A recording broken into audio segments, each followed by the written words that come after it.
let's just open ourselves to listening.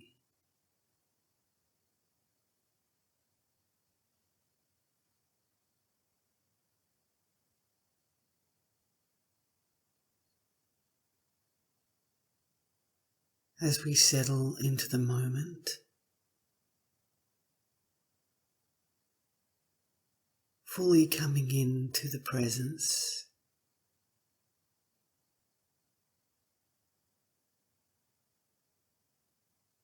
to be connected to our bodies,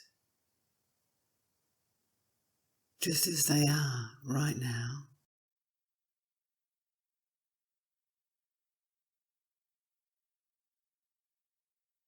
Listening, being mindful of whatever's presenting itself.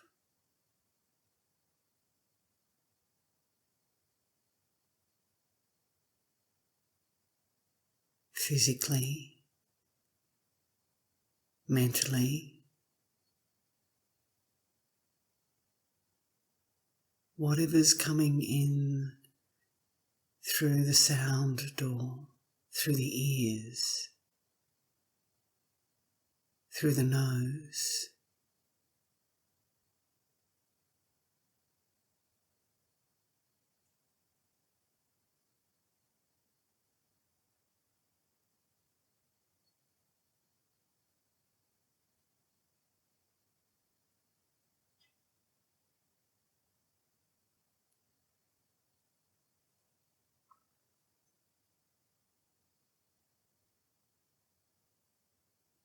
If we approach meditation with the attitude of allowing whatever arises to arise,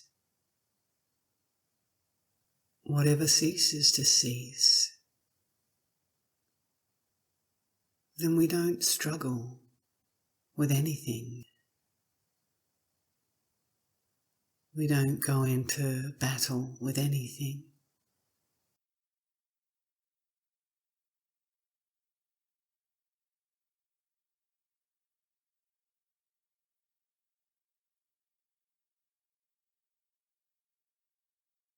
Then it's an easeful, free-flowing meditation.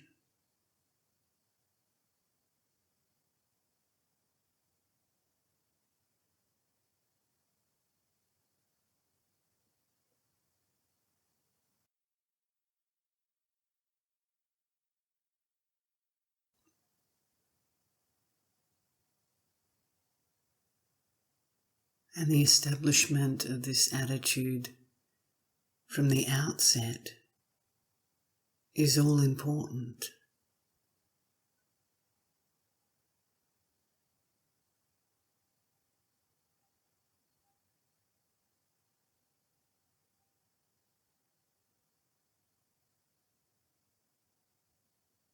It sets up the very flavour of the whole meditation.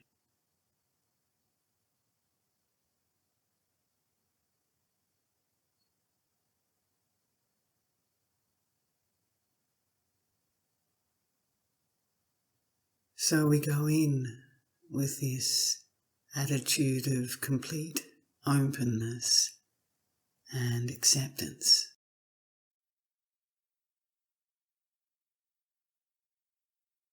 Simply being interested to allow whatever comes and to allow all that goes.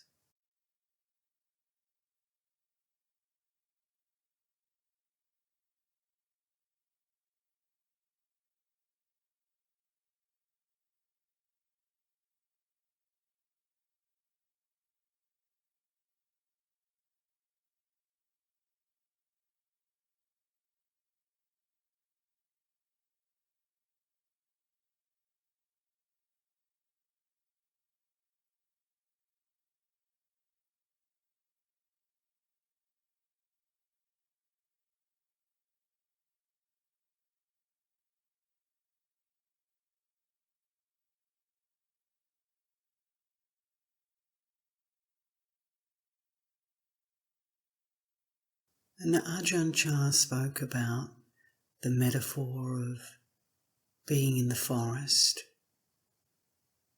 sitting by a quiet, still lake, and just sitting quietly in stillness. And then when one was able to sit quietly and still,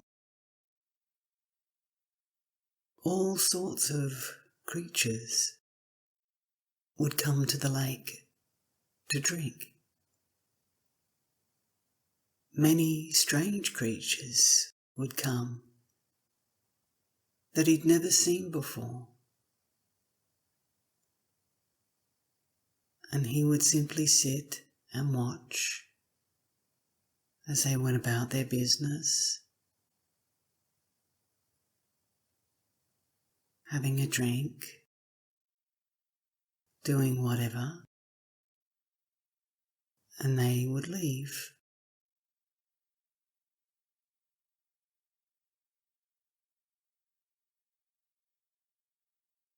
And the quieter and the more still he sat, then these shy creatures would come to feel free to do what they needed to do and then leave. And he would simply watch without any interference whatsoever.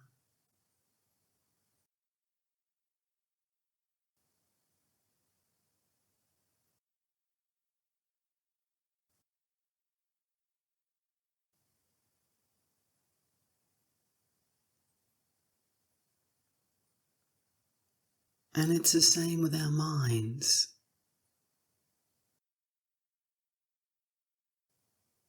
If we can simply settle, just sitting and watching, all sorts of things will come to the surface.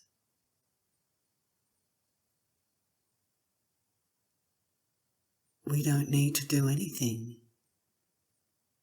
Just watch.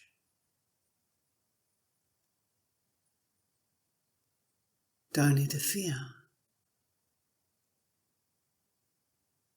Be still.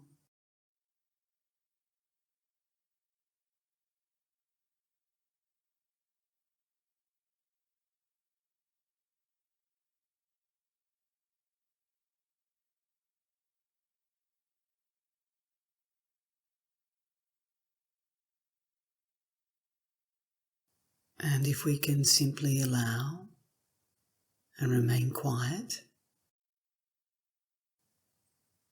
then all sorts of strange things may arise. We're giving it the space to arise, to come.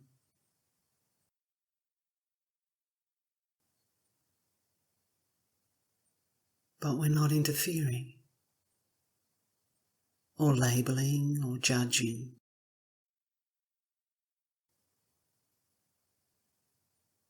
Or having a view or an opinion about it.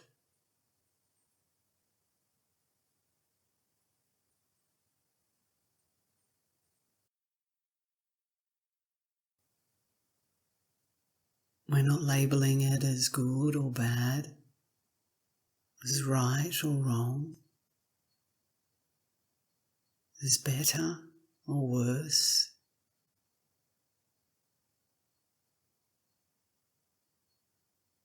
Everything's allowed to come and visit. And our job is simply to sit, as if we were sitting in a forest, still, quiet, just watching.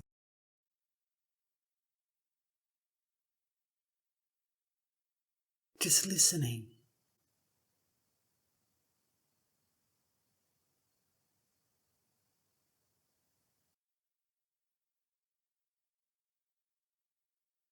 awake and mindful.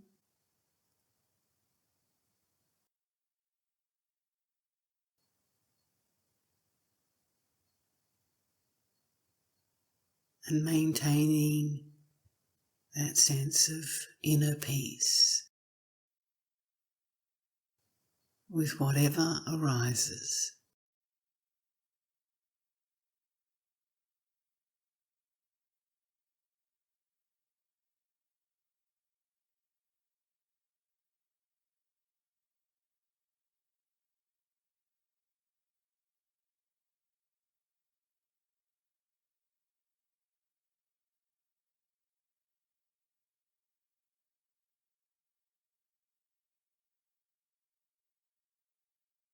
And the one thing we know about life, about our experiences, is that everything is uncertain.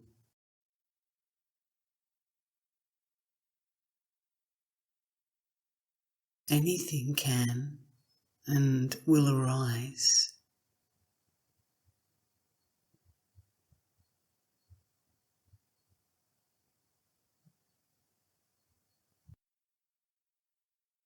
Our job is not to go looking for anything in particular,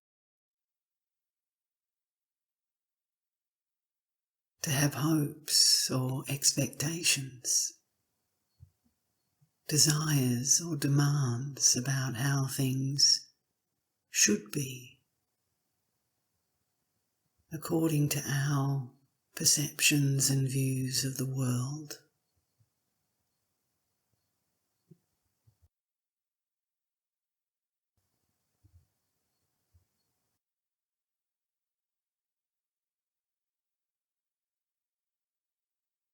Because if we do that, we're bound to be disappointed and to experience inner conflict.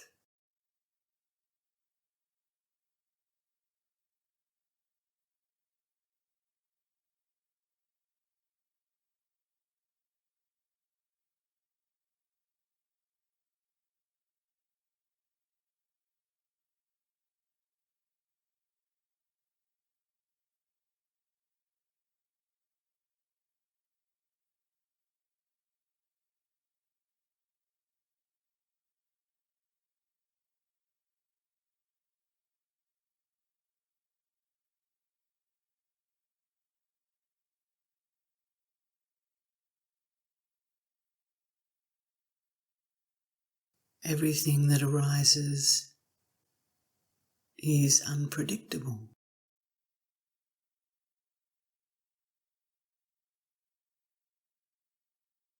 Unstable,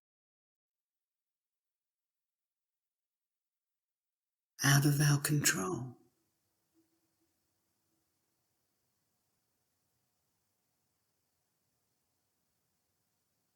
And the more we see this with wisdom, the more we recognize the nature of reality within the conditioned realm, the more at peace we become with it.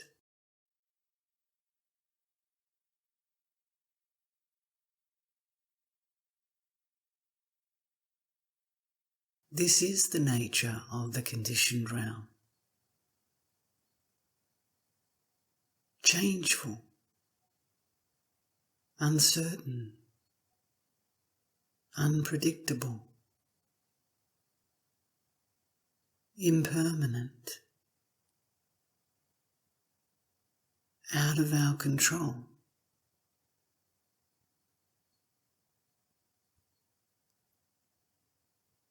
Everything,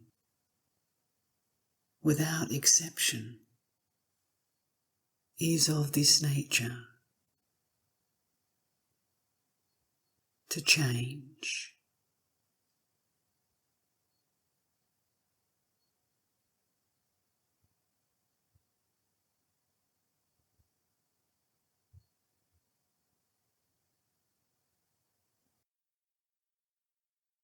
This is the wisdom aspect of the practice.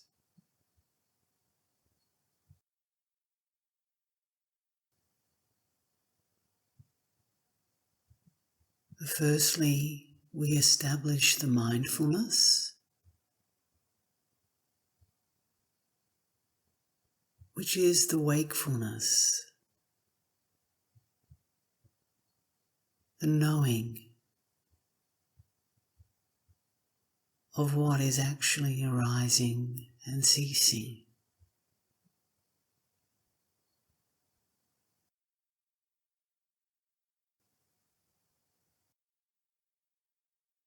And the wisdom aspect is to know the nature of this.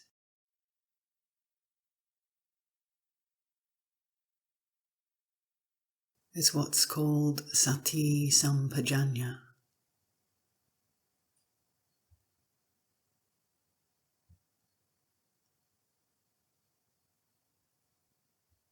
Sati means mindfulness. Sampajanya is the discernment, the wisdom.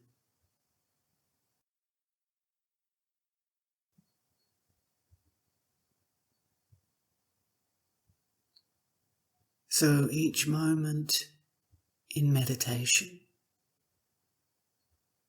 each moment in life, we can establish sati sampajanya.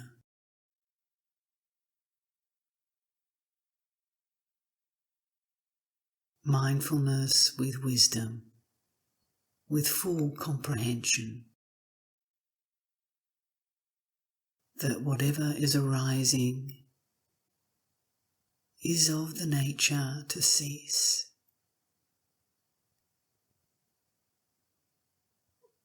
to change.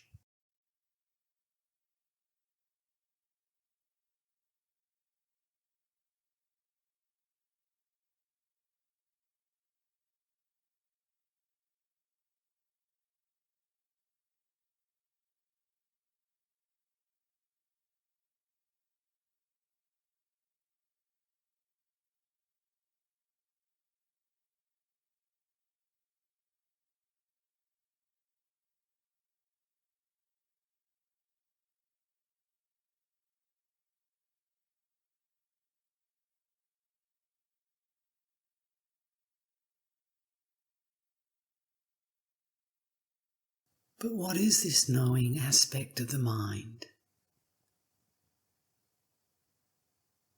Have you ever asked yourself that? Have you ever looked fully, directly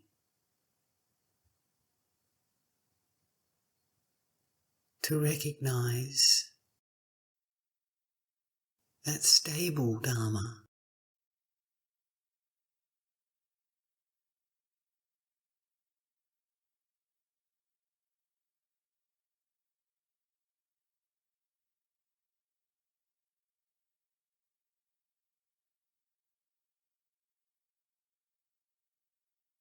It is only because there is this stable, fully aware, fully knowing aspect that we can know this change.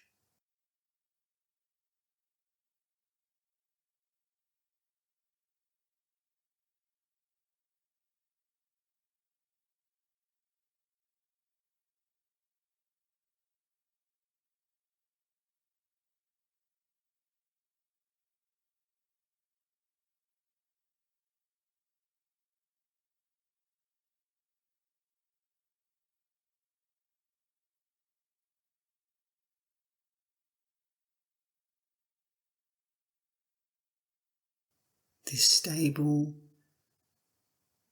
unchanging awareness has been with us from the very beginning.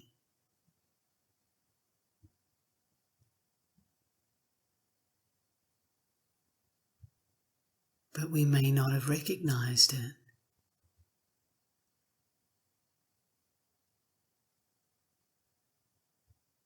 When we are drowning, when we are caught up in the changing, unstable events,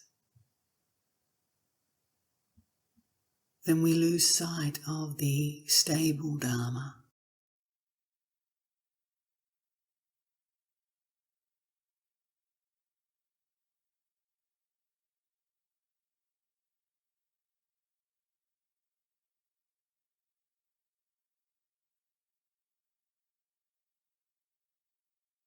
That which knows that things come and go.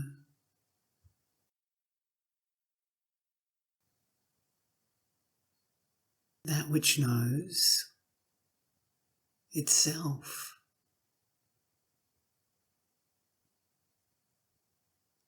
That doesn't come and go.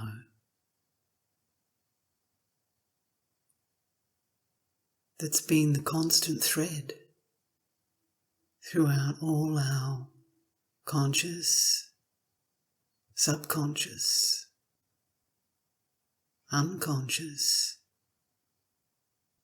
experiencing.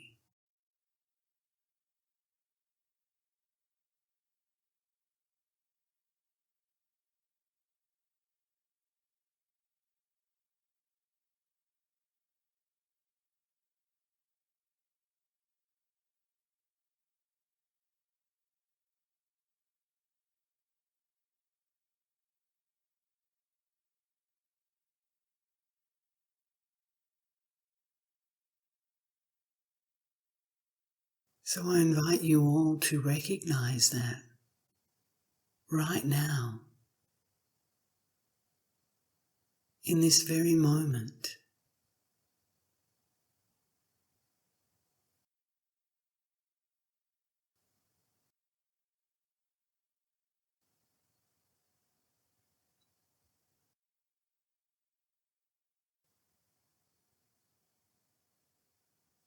To turn your attention to the awareness itself.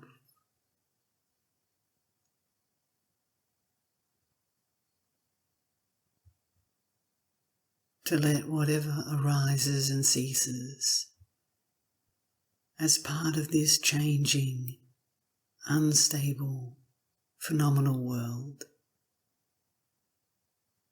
to simply go on doing what it does.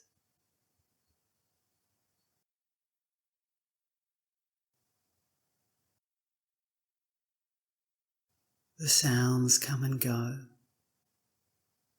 The thoughts come and go. The feelings. The bodily sensations.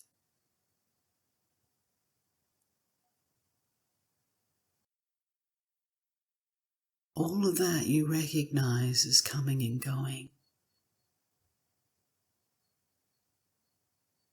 Just let it be in the background.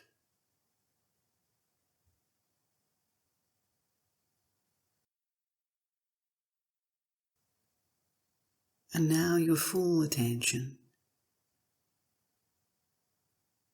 is simply on knowing, the knowing.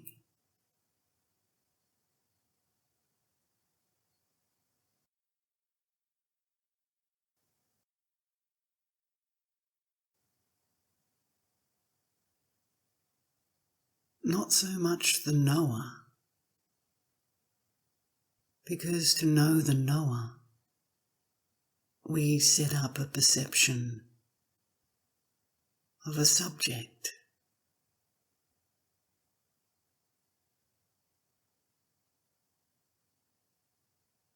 But simply to know the knowing.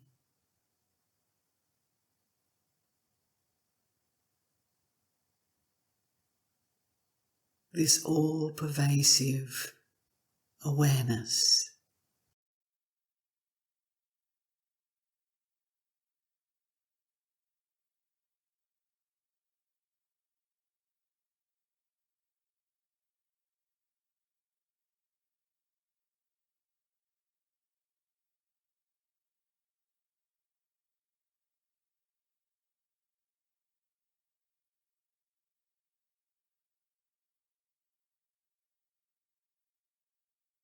Which is kind of an oxymoron. Because how can we know awareness when we simply are awareness?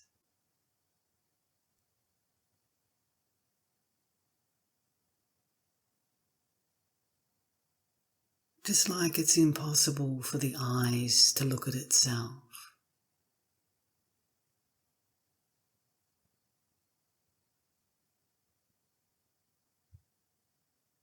But we can recognize, we can cognize through a subtle, intuitive understanding.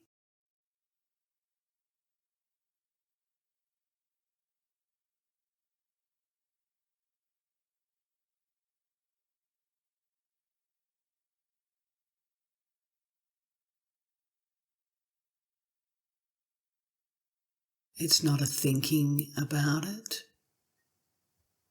It's not an objectivizing about it.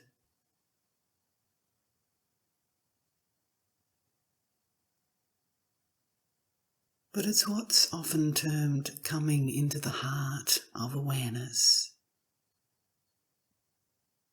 To know through the heart is to know with full awareness.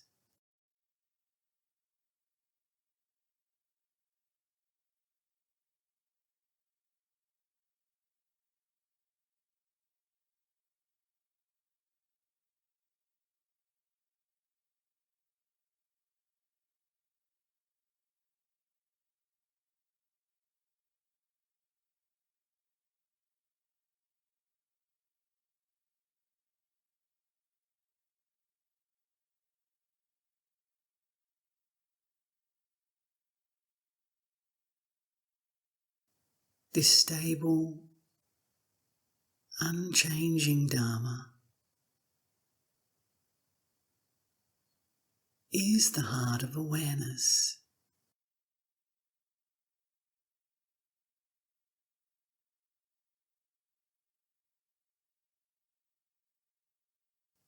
It's not my awareness. It's not your awareness. It's not even our awareness. But it is common to all sentient beings.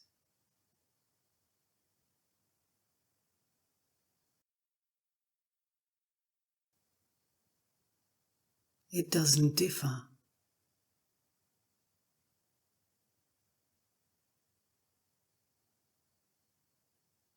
When we come into this absolute reality,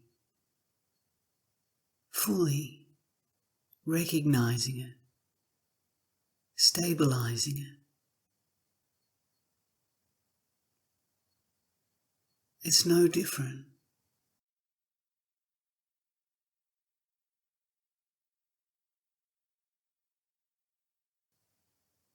Your heart of awareness and my heart of awareness is the same.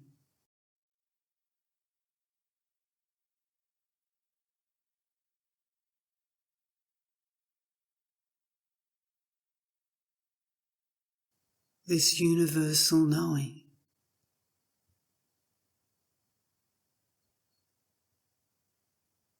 that doesn't begin and doesn't end.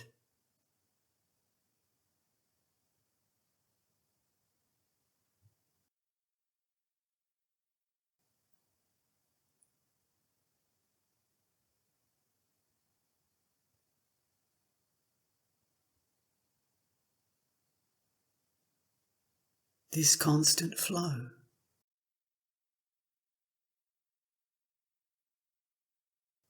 This constant presence.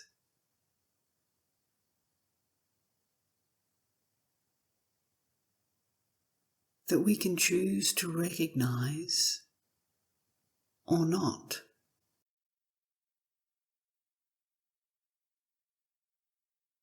And when not, then we identify with the unstable things, the conditioned, unsatisfactory.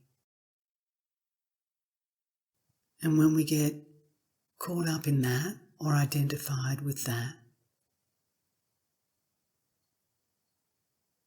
we know the outcome, even if we don't know it at the time.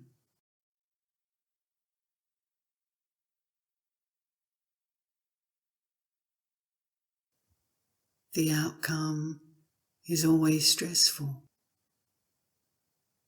because there's nothing we can control, nothing we can hold on to permanently.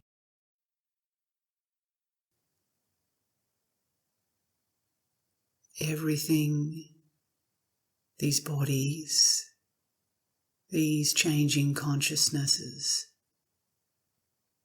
these senses, these objects are all in a constant state of flux and flow.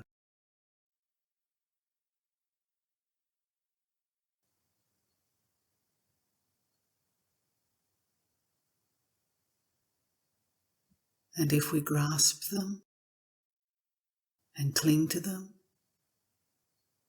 there's only one result.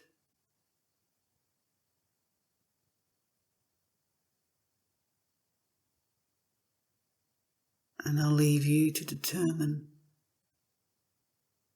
what that result is.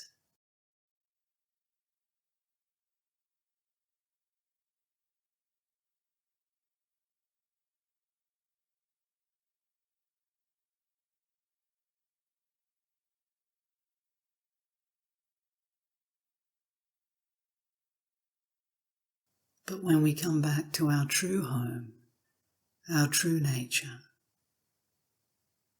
of this stable Dharma, then we're like a rock, a mountain, unshakable, imperturbable.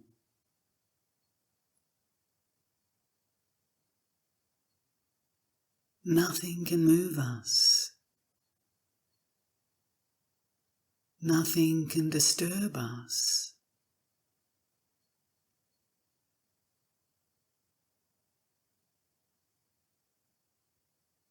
Because in this moment, when you recognize it, you sense its unshakable nature.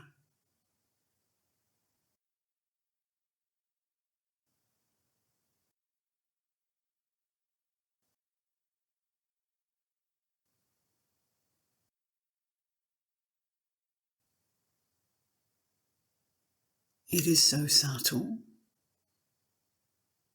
and yet it is indestructible.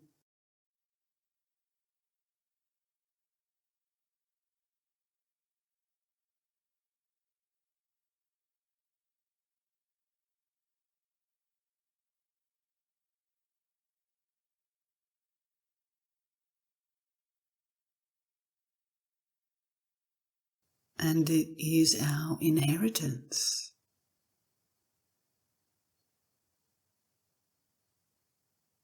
No one is without it. So there's nothing to go looking for, nothing to go seeking.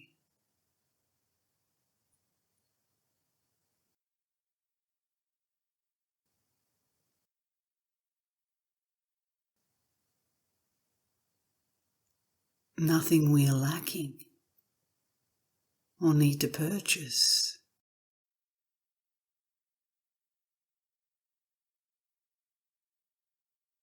Nothing anyone can give us. No guru.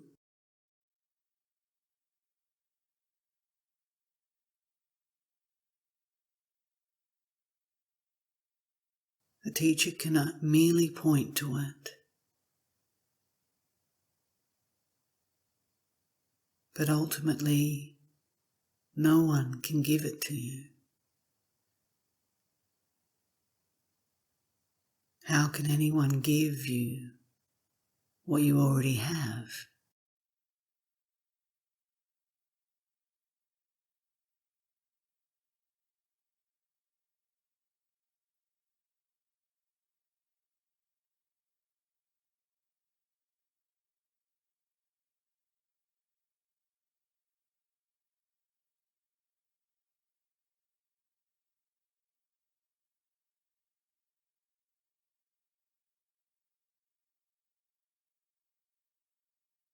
As it's often termed, it is a jewel beyond price. And because it is priceless, people cannot value it.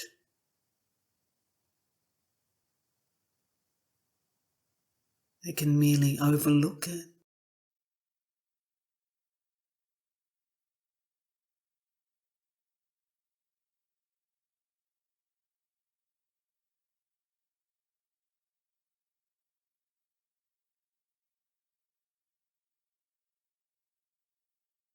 The metaphor is often used of the beggar who doesn't know of the gold within their own fireplace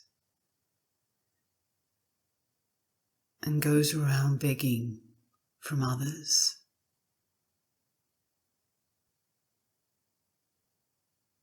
And this is a really powerful metaphor because His gold is here and now within us, simply waiting to be discovered.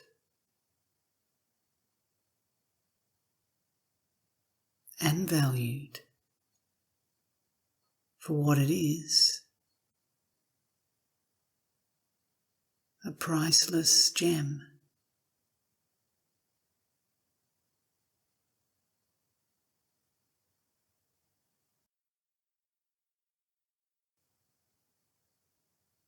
Can you fully recognize that right now?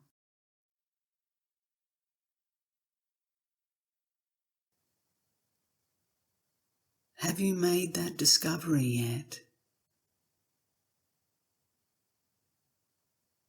Or are you simply paying lip service to it?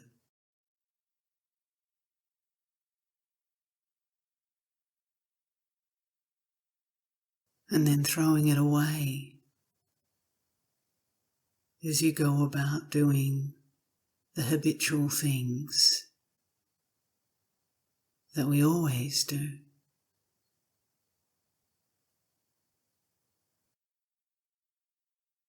And when we do that, we feel poor, destitute, failing to recognize that we're carrying this gold all the time within us.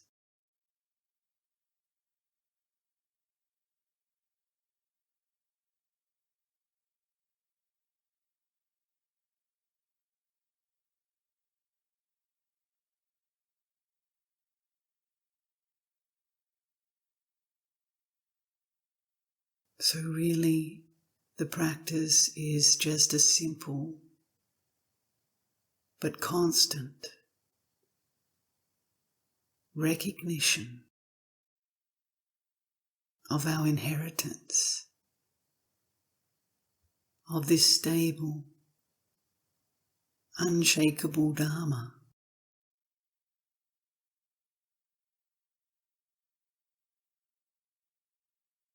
This awareness, presence, here and now.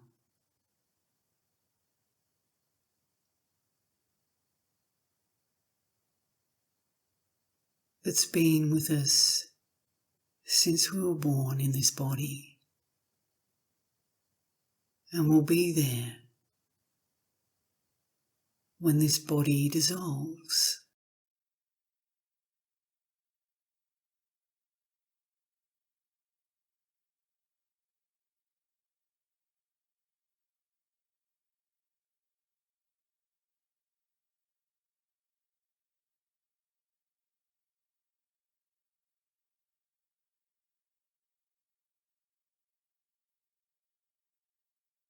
as what is called the Amata Dharma, the deathless Dharma, or the deathless Citta.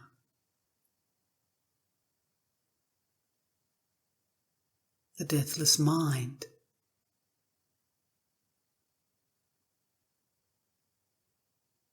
Not the brain, not the fleeting consciousness,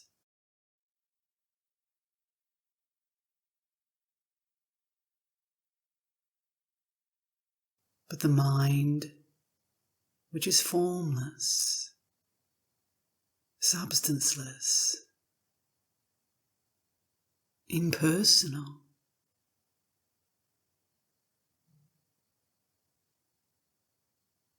all-pervading, all-knowing.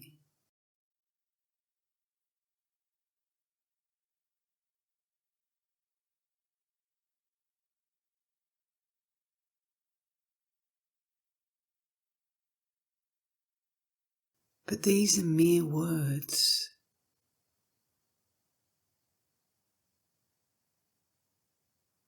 Just words that are no different from any changing phenomena.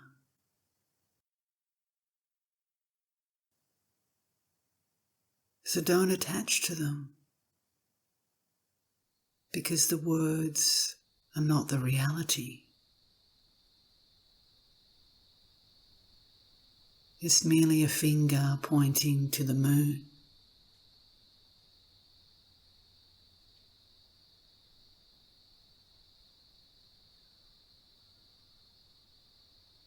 But the finger is not the moon.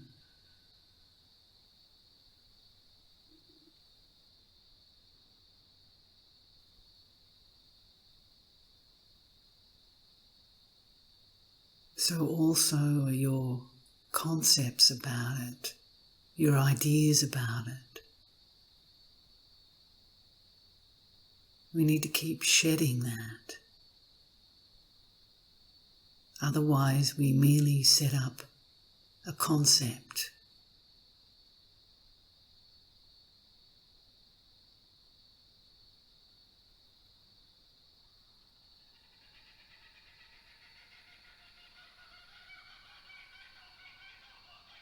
We conceptualize reality.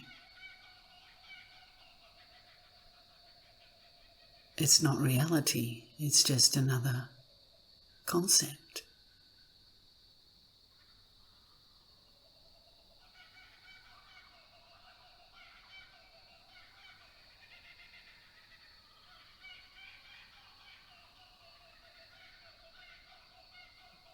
So to be this stable Dharma means we have to become simple, innocent, naked.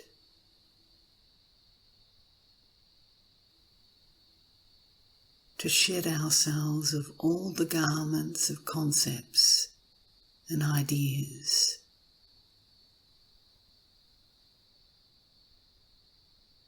Which really means to shed the ego, which wants to claim something, which wants to puff itself up with pride that it's achieved something, that it's known something, that it's attained something.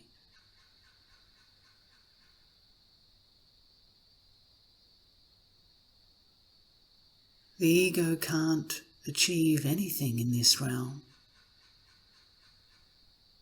because there's nothing to attain.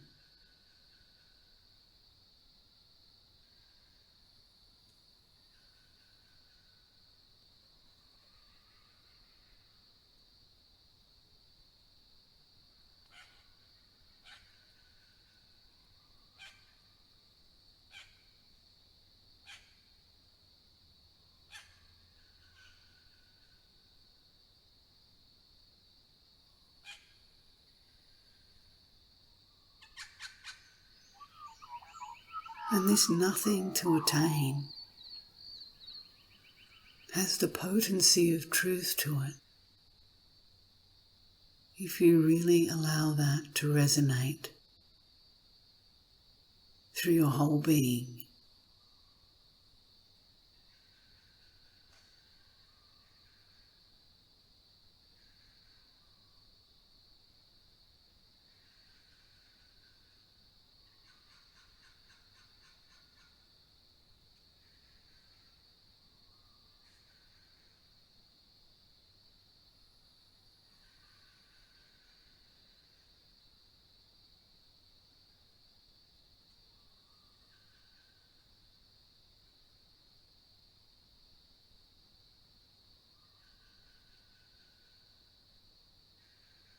When we genuinely recognize this, it brings a deep, immense peace, an all-pervading silence.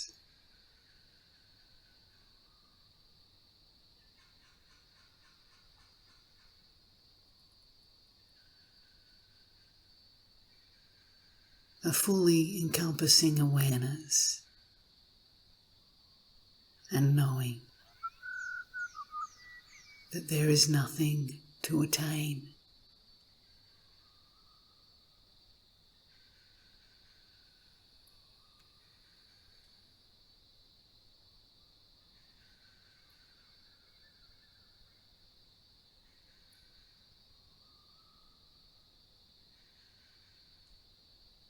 Everything drops,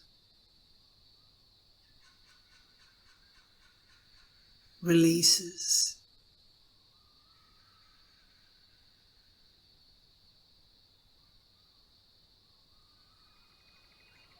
and we rest in this stable, unchanging reality.